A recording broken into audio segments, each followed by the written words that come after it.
Here we go. I think this one might be the one. I think for fans of electric performance, this new Hyundai Ioniq 6N might be the 641 horsepower electric super sedan that you have been waiting for. Now, we have got a lot of hardware to cover, so let's get into it. We got some stuff to talk about.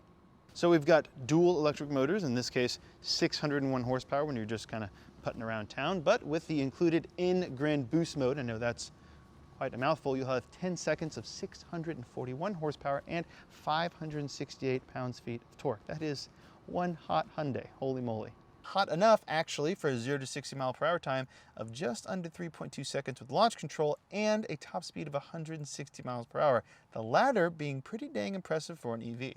And for a battery, we've got an 84 kilowatt hour pack, which is good for a range of, well, no idea, really. Hyundai is not talking range yet. But if I'm guessing, given that there's roughly a 30% delta between an Ioniq 5N and a standard long range 5, well, maybe the new 6N has 250 miles range? That sounds pretty good. Well, we're gonna find out if I'm right closer to the car's production launch. As befitting the N brand, the 6N has got all sorts of good handling bits, including revised adaptive suspension, beefier brakes, new bushings, extra structural rigidity mount damping, new rear anti-roll bar, an electronic limited slip differential, retuned steering, and upgraded axle stiffness, among other stuff.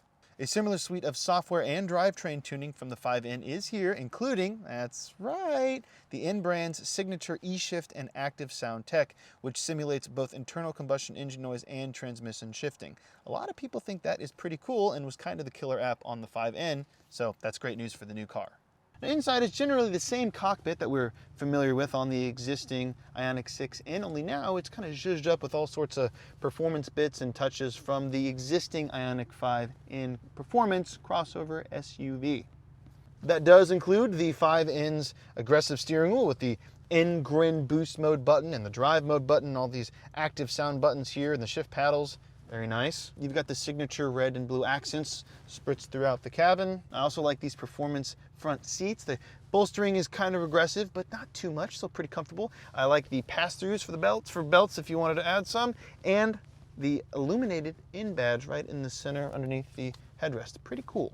Hyundai has been on an absolute roll with their performance end products as of late, and I think this, the new Ioniq 6N, has to be one of the coolest cars it's ever put into production. Now, I definitely have some more things to say on their latest super sedan, but for my full thoughts and first look, you gotta go to Cars.com/news.